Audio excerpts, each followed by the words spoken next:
ඒකක්ඛයෝ නිබ්බානං ද්වේෂක්ඛයෝ නිබ්බානං මෝහක්ඛයෝ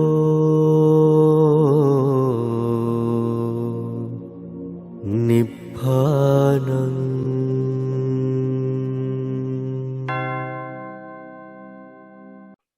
දරුවන් සරණයි. අයංච දසසහස්ස ලෝක ධාතු සංකම්පී සම්පකම්පී සම්පවේදී අපමානෝ උලාරෝ ලෝකෝ අපමාන උලාරෝ භාසෝ ලෝකෝ පාතුරු හවසි අතික්කම්ම දේවානං දේවානුභාවಂತಿ. චක්‍රාවාට දසදහසක් කම්පා වුණේය, බෙහෙවින් කම්පා වුණේ, කම්පා වෙමින් ගුගුරා ගියේය. අප්‍රමාණ ආලෝකයක් බඹලෝ දක්වා පැතිර ගියේය. සියලු දෙවියන්ගේ බ්‍රහ්මයන්ගේ ආනුභාවයන් ඉක්මවමින් චක්‍රාවාට 10000ක්. එක චක්‍රාවාටයක් එහෙම නෙමෙයි, එක සක්වලක් නෙමෙයි, සක්වල ධාතු දසදහසක්. කල්පනා කරලා බලන්න, සක්වල ධාතුවක් කියලා කියන්නේ 31 තලයක්. එතන තියෙනවා ලෝක 31ක්. කාමාවචර ලෝක 11ක් තියෙනවා, රූපාවචර ලෝක 16ක් තියෙනවා, අරූපාවචර ලෝක 4ක් තියෙනවා. මේ තමයි තුන් ලෝකය. තවත් ආකාරයේ තුන් ලෝකයේ දක්වනවා සංඛාර ලෝකය, සත්ත්ව ලෝකය සහ අවකාශ ලෝකය කියලා. නමුත් මේ ප්‍රධාන වශයෙන් ධර්මයේ තුන් ලෝකය කියන්නේ මේ කාම ලෝකේ, රූප ලෝකේ සහ අරූප ලෝකය කියන මේ තල තුනට. මෙන්න මේ තල තුන ඇතුලේ තියෙන ලෝක 31ක්. කාම ලෝකයේ තියෙනවා කාම ලෝක 11ක්. නිරය, අසුර ලෝකය, പ്രേත ලෝකය, තිරිසන් ලෝකය කියලා 4 අපායක් තියෙනවා. ඊට පස්සේ මනුස්ස ලෝකයේ තියෙනවා.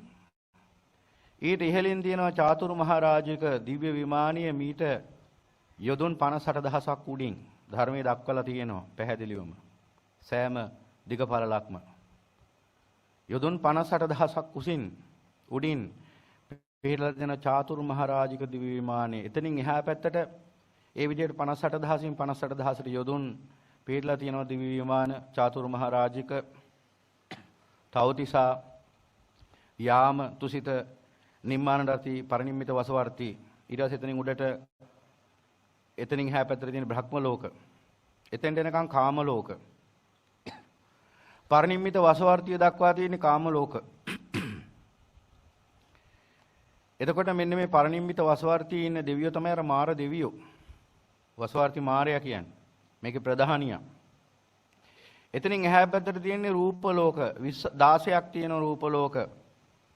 බ්‍රහ්ම පාරිසජ්‍ය, බ්‍රහ්ම පුරෝහිතේ, මහා බ්‍රහ්මයේ, අපමානභය, පරිත්තාභය, ඔහොම උඩට ආභස්සරය යනාදි වශයෙන් වේහප්පලේ අසංඥ සත්‍ය දක්වාම තියෙනවා. අනාර්ය ලෝක 11ක්. එතනින් එහා පැත්තට අවිහාතප්ප සුදස්සී අකනිටා, අවිහාතප්ප සුදස්සී අකනිටා කියලා තවත් බ්‍රහ්ම ලෝක 5ක් තියෙනවා විශේෂ සුද්ධාවාස. එතකොට එතන තියෙනවා බ්‍රහ්ම ලෝක ඔක්කොම 16ක් තියෙනවා රූපාවචර. බ්‍රහ්ම ලෝක 16ක් තියෙනවා රූපාවචර. එතනින් 5ක් සුද්ධාවාස. 11ක් අනාර්ය බ්‍රහ්ම ලෝක. ඒ සුද්ධාවාස පහේ උපදින අනාර්ය උත්තමයෝ විතරයි. මේ සමා වෙන්න මේ අනගාരിക උත්තමයෝ විතරයි. අනගාരിക උත්තමයෝ මේ වචන වැරදිනේ එහෙම අල්ලගන්න එපා. සමහර අය ඒවත් අල්ලගන්නවා මෝඩකමට. අනගාരിക උත්තමයෝ. අනගාരിക කිව්වහම ගෘහ වාසයෙන් වෙන් වෙන්න ඕන. ගෘහ වාසයෙන් වෙන් වෙන්න නම් සත්‍ය වශයෙන් කාමයෙන් වෙන් වෙන්න ඕන. කාමයෙන් වෙන් වෙන්න නම් අනාගාමී ඵලයටපත් වෙන්න ඕන. අනාගාමී කෙනෙක් තමයි අනගාരികව වාසය කරන්නේ. නැති කෙනෙක්ට අනගාരികව වාසය කරනවා කියලා හිතුවට ඒක පහසු වැඩක් නෙවෙයි. එතකොට මේ සුද්ධාවාස කියන්නේ අන්නේ අනාගාමී උත්තමයන් වෙනුවෙන් වෙන් වෙච්ච වාස භූමි පරිනිර්වාණයට පවතින අතිශය සුරම්‍ය බ්‍රහ්මතල රූපාවචර. එතනින් එහා පැත්ත රුඩට තියෙනවා කිසිම කෙනෙක්ගේ දිවසකටවත් හසු වෙන්නේ නැති අසිරිමත් වූ සම්මා සම්බුදු පියාණන් වහන්සේට පමණක්ම සර්වඥතා ඥානයෙන් පමණක් ගෝචර අරූප බ්‍රහ්ම ලෝක 4ක්, අරූපාවචර බ්‍රහ්ම ලෝක 4ක්. ආකාසානංචායතනය, විඥානංචායතනය, ආකින්චනංචායතනය, ඒව සංඥා නා සංඥායතනය කියලා. මෙහෙම බ්‍රහ්ම ලෝක 4ක් තියෙන අරූපාවචරයි මේ හතරම. ඒ කියන්නේ මෙතන මන සහ ධම්ම විතරයි ක්‍රියාත්මක. දැන් ওই ලෝක ගැන වෙන වෙනම කියන්න ගියොත් මම මේ කියන බණ මගහැරෙන නිසා මම මේ ගැන විග්‍රහ කරන්න යන්නේ නැහැ දැන්. 31 තලයක් තියෙනවා මේ විදිහට එක සක්වලක. මේ 31 තලයට නොහොත් මේ සක්වලට තමයි තුන් ලෝකය කියන්නේ. එතකොට සියලු සක්වල සකස් වෙලා තියෙන මේ එකම ව්‍යුහයකින්. මේ ව්‍යුහය වෙනස් වෙන්නේ නැහැ සක්වලෙන් සක්වලට. මේක ඇවිල්ලා මේව නියාම ධර්ම වලට අයිති ධර්ම. මේව වෙනස් කරන්න බෑ කාටවත් සක්වලෙන් සක්වලට මේ ස්වභාවයමයි තියෙන්නේ. සියලු සක්වල 31 තලයකින් යුක්තයි. එතනින් 11ක් කාමාවචරයි 16ක් රූපාවචරයි 4ක් අරූපාවචරයි. මෙන්න මේකකට කියනවා සක්වල. මේ වගේ සක්වල ධාතු දහසක් එකට ඒක රාශී වෙච්ච කලාපයක් තියෙනවා අවකාශ කලාපයක්. මේකට කියනවා සහස්ස ලෝක ධාතුව නොහොත් චූලනිකා ලෝක ධාතුව කියලා. චූලනිකා ලෝක ධාතුව කියන්නේ මෙන්න මේ වගේ සක්වල තල දහසක් වහම ගණන් කළ 999000 කියන එක නෙවෙයි ඊට අඩු වැඩි වෙන්න පුළුවන්. අපි ප්‍රශ්න දහසක් කාරණා දහසක් කියලා කියන්නේ හරියටම ගණන් කළා නෙවෙයි. වැඩි විශාල ප්‍රමාණයක් දක්වද්දි කියන සංඛ්‍යාවක් දල ගණනයක්. දහසක් චක්‍රාවාට තියෙනවා. චූලනිකා ලෝක ධාතුව කියලා එකට කියනවා. සහස්ස ලෝක ධාතුව කියලාත් කියනවා. ඒකේ මේ වගේම මනුස්ස ලෝක 1000ක් තියෙනවා. සතර අපා දහසක් තියෙනවා. දිව්‍ය ලෝක හැම එකකින්ම දහස බැගින් තියෙනවා. බ්‍රහ්ම ලෝකත් එහෙමයි. ඔක්කොම මේ සක්වල වගේම තවත් සක්වලවල් දහසක්. තාම මේ පිටසක්වල ජීවීන් හොයනවා අඥාන ජනයා. අසරිමත් වූ බුදු පියාණන් වහන්සේගේ අසමසම දිවසට අනාවරණය වෙච්ච සත්‍ය දකින්න ඕන්ට ඥානිය නෑ. ඒකයි පඤ්ඤාවන්ත සයන්දමු නායන්දමු දුප්පඤ්ඤස කිව්වේ. ඒ නිසා තාම රොකට් යවනවා. මේ වේරම්බවාතෙන් එහා පැත්තට යවන්න බෑ රොකට් එකක්. වේරම්බවාතය කියන්නේ මොකද්ද කියලාවත් දන්නේ නෑ. මේ පෘථිවිය වටේට පිහිටලා තියෙන මහා දැඩි පීඩන වායු කලාපය ඒක සකස් වෙලා තියෙන පෘථිවිය ආරක්ෂාවට. ඒ කලාපෙන් එහා පැත්තට යන්න බෑ කිසිම පටවි පෘථිවි ධාතු කිසිම ඝන ධාතුවකට සුන්නත් දූලි වෙලා යන්නේ. ඒක වෙනම දවසක කියන්නම්. ඒක නිසා මේ බොරු වැඩ කර කර තාම පිටසක්වල ජීවීන් හොයනවා. මෝඩියෝ වගේ. සම්මා සම්බුදු පියාණන් වහන්සේ 100ක් කෝටියක් සක්වල ගැන දේශනා කළා අවසන්. ඔන්න තියෙනවා ත්‍රිපිටකයේ සහස්ස විඤ්ඤාපන ලෝක ධාතු සූත්‍රය කියලා. පොඩ්ඩක් එහා මෙහෙ වෙන්න පුළුවන් සහස්ස ලෝක ධාතු විඤ්ඤාපන සූත්‍රය හරි සහස්ස විඤ්ඤාපන ලෝක ධාතු සූත්‍රය හරි ඔන්නෝම ওই නන් දෙකෙන් එකකින් එක සූත්‍රයක් තියෙනවා. ඔන්න සූත්‍රයේ 100ක් කෝටියක් සක්වල ගැන විස්තර කරලා තියෙනවා. අන්න අරන් බලන්න පුළුවන් ත්‍රිපිටකයේ. සහස්ස විඤ්ඤාපන ලෝක ධාතු සූත්‍රය. සමහර විට වචනයක් එහෙම වෙන්න පුළුවන්. නැත්නම් සහස්ස ලෝක ධාතු විඤ්ඤාපන සූත්‍රය ඔන්නෝම ওই නන් දෙකෙන් එකක්. නැවතත් මම පැහැදිලි කරේ ඒකයි. හොයාගෙන බලන්න පුළුවන්. 100ක් කෝටියක් සක්වල ගැන සම්මා සම්බුදු පියාණන් වහන්සේගේ තරම ආලෝක වර්ෂ ට්‍රිලියන ගානකින්වත් කියන්න බැරි තරම් අවකාශ කලාපයක් මේ ගැන සඳහන් වෙන්නේ. නවීන විද්‍යාවට ගෝචර නැහැ මෙච්චර අවකාශ කලාපයක් තියෙනවා කියලාවත්. ඒ එක බුද්ධ ක්ෂේත්‍රයක් විතරයි. ඒක බුද්ධ ක්ෂේත්‍රයක් විතරයි. ඒක සකස් වෙලා තියෙන්නේ කොහොමද? මෙන්න මෙහෙම මුලින්ම සකස් වෙනවා චූලනිකා ලෝක ධාතුවක්. ඔබට අමතර වශයෙන් මේ දහම් කාරණා පැහැදිලි කරලා දෙන්නේ. ඔබ මේ ලද මනුෂ්‍ය ජීවිතේ වටිනාකම තේරුම් කරලා දෙන්න. සක්වලේ මේ 100ක් කෝටියක් සක්වලේ මිනිස්සේ උරුමෙන්නේ නැති අවස්ථාවක් ඔබට උරුමෙලා තියෙන්නේ. අමාමෑණී සම්මා සම්බුදු පියාණන් වහන්සේගේ ශ්‍රී සද්ධර්මයට කන් දෙන්න ලැබිච්ච අවස්ථාව. අන්නේ අවස්ථාවේ නිහඬව වරණ කන් දෙන්න ඕන අතරමැද කතා බෑ. ධර්ම දේශනාව මැද්දේ කවුරු හරි කතා කරනවා නම් ඒ ධර්මගරුත්වය ඇති නොයෙච්ච කෙනෙක් තාමත් එයා සැලකිලිමත් වෙන්න තමන් ගැන ගොඩක්. සම්මා සම්බුදු පියාණන් වහන්සේගේ ශ්‍රී සද්ධර්මය පරම දුර්ලභයි කියන කාරණාව තාමත් වැටහිලා නැහැ. අන්න ඒකයි ප්‍රශ්නේ. එතකොට පින්වතුනි මෙන්න මේ වගේ සක්වල කලාපයක් තියෙනවා චූලනිකා ලෝක ධාතුව සහස්ස ලෝක ධාතුව කියලා එකට කියන්නේ. ඊට පස්සේ සම්මා සම්බුදු පියාණන් වහන්සේ පෙන්නනවා මහණ ඊට පස්සේ මෙන්න මේ චූලනිකා ලෝක ධාතු දහසක් සමාවෙන් දහසක් ඒ කියන්නේ 1000ක් එකතු වෙලා චූලනිකා ලෝක ධාතු දහසක් එකතු වෙලා සකස් වෙච්ච අවකාශ කලාපයක් තියෙනවා. දැන් බලන්න 1000න් වැඩි කරලා දසලක්ෂයක් චක්‍රාවාට පවතින කලාපයක් තියෙනවා. ඒකට කියනවා ද්විසහස්ස මහා ලෝක ධාතුව කියලා. දසලක්ෂයක්. ඕකේ නම්ගම් පොඩ්ඩක් එහා මෙහෙ වෙන්න පුළුවන්. ඒවා ඇවිල්ලා ඉතින් සංකේතීය කාරණා මේ පණිවිඩය ගන්න. එතන තියෙනවා දසදහසක් චක්‍රාවාට කොහොම හරි ධර්මයේ දක්වලා තියෙනවා. ඒකට කියන්නේ ද්විසහස්ස මහා ලෝක ධාතුව. ඒ කියන්නේ දෙවන මහා ලෝක ධාතුව. දෙවන දහස් සංඛ්‍යාත චක්‍රාවාටදී ලෝක ධාතුව කියන එක ඒකේ තේරුම. ඒකේ තියෙනවා චක්‍රාවාට දස ලක්ෂයක් ආසන්න වශයෙන්.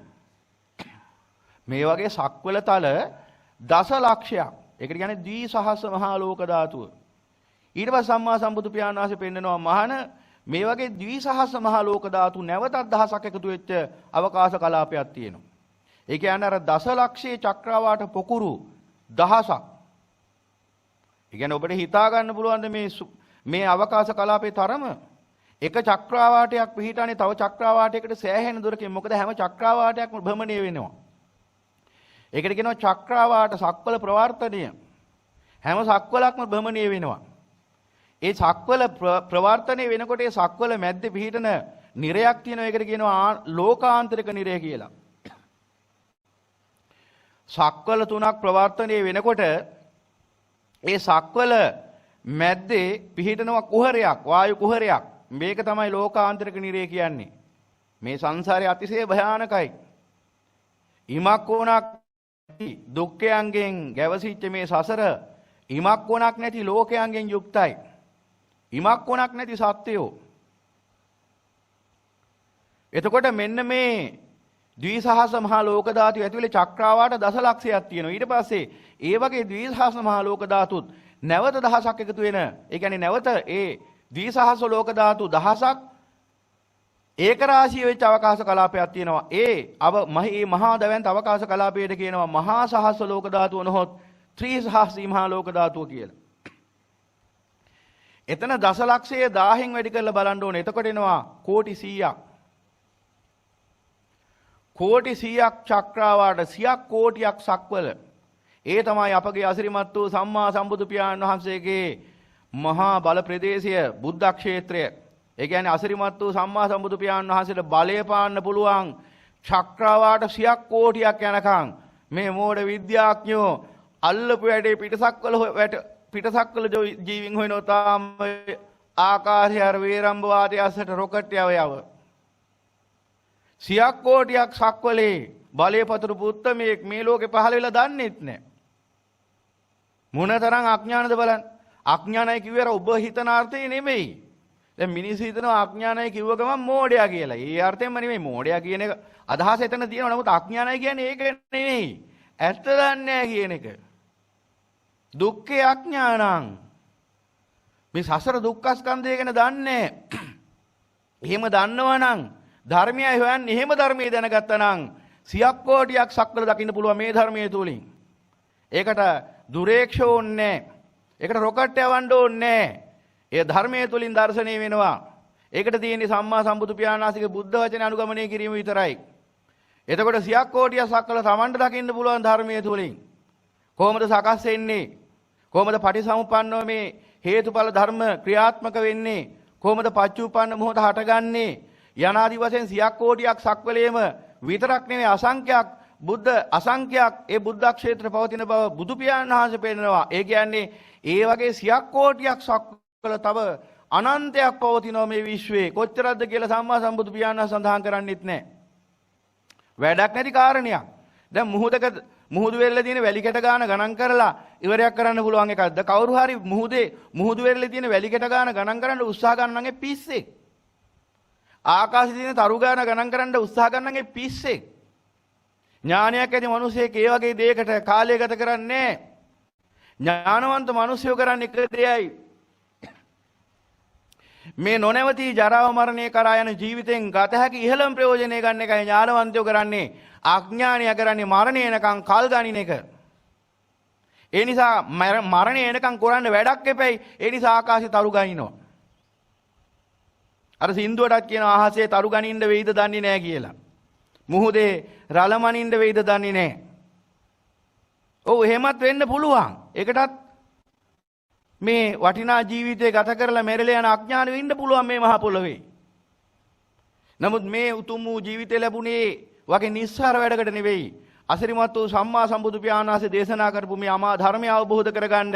එහෙනම් මතක තියාගන්න 100ක් කෝටියක් සක්වල කියලා කියන්නේ චක්‍රාවාට කෝටි 100ක්. ඒ කියන්නේ මේ වගේම ලෝක ධාතු කෝටි 100ක්.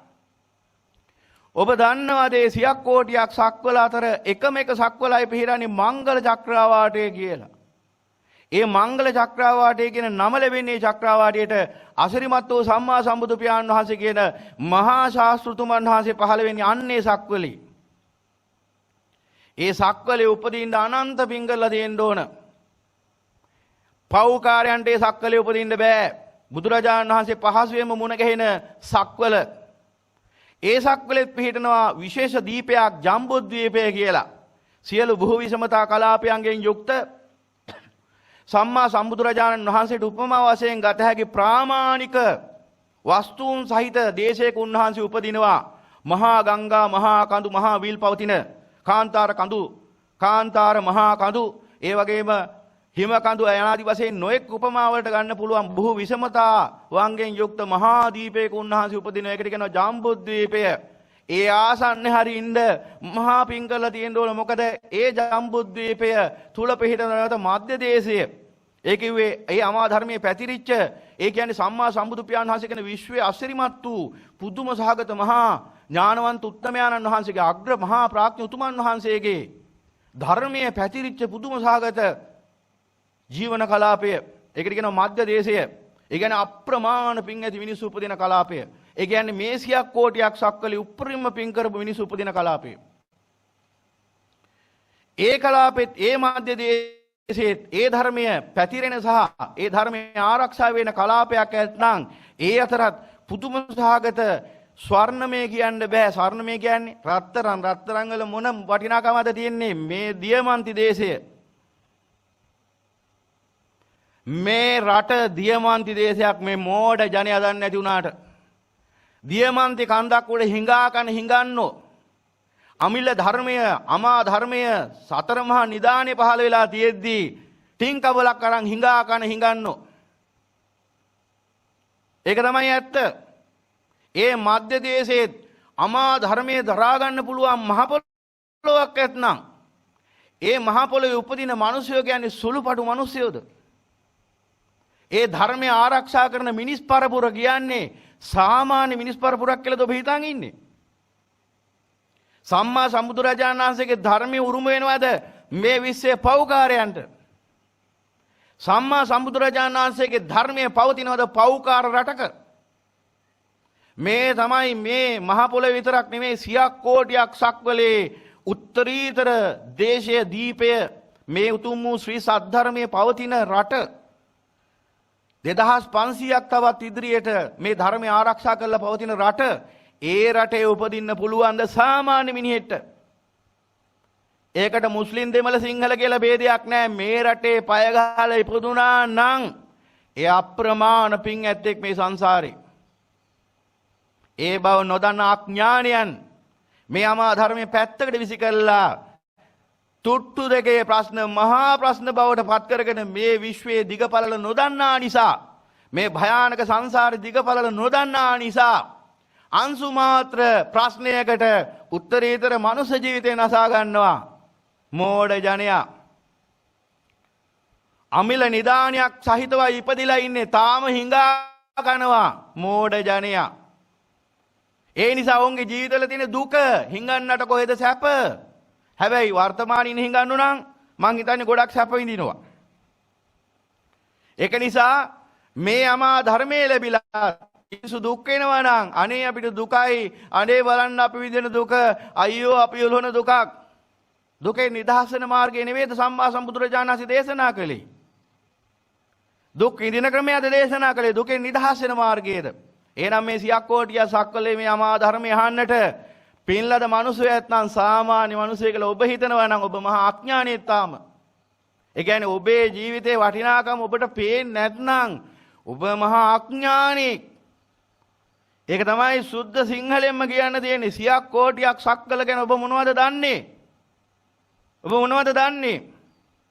මේ සංසාර දිගපළල ගැන ඔබ මොනවද දන්නේ? නොදන්න නිසා මේ උත්තරීතර මනුෂ්‍ය ජීවිතේ තුට්ටු දෙකේ ප්‍රශ්නයකට දිය කළා හරිනවා. තුට්ටු දෙකේ ප්‍රශ්නයකට අනන්ත කාලයක් උසගින්න හිටියා මේ සංසාරේ. නිර්වල පවා බඩගින්නද ලොකුම ගින්න මේ සංසාරේ.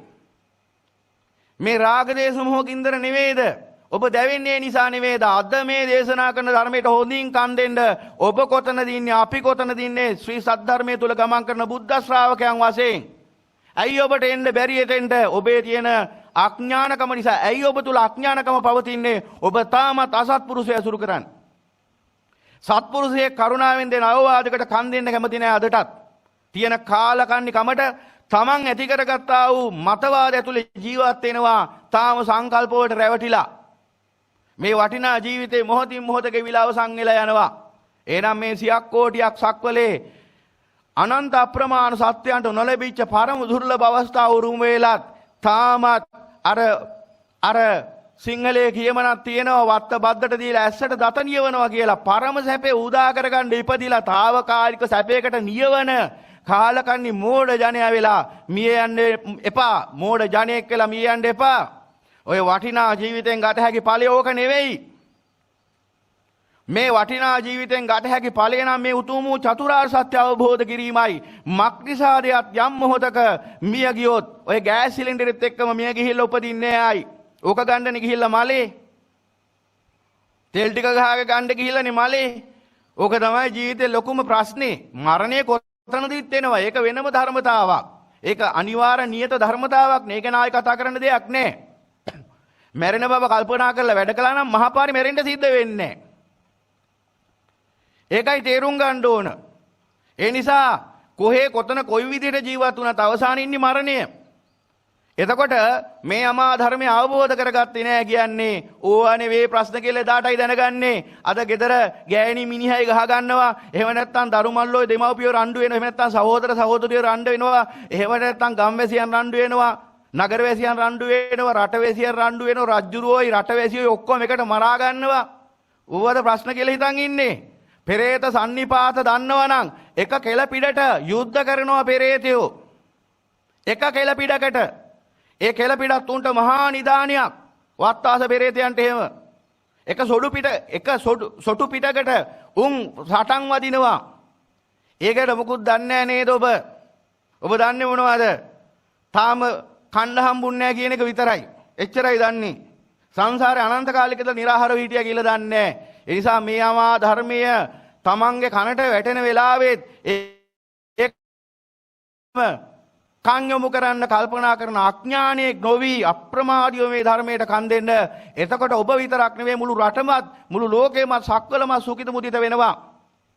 ඔබ කල්පනා කරන්නේ මේ පුංචි රටක් මේ ශ්‍රී ලංකාව කියන්නේ ලෝක සිතියමත් එක්ක ගත්තහම බිඳුවක් කියලා හැමෝම කියනවා. මේ බිඳුවක් සුඛිත මුදිත කරන ක්‍රමයක් ගැන ඔබ කල්පනා කරන්නේ අඥානයක් වෙලා.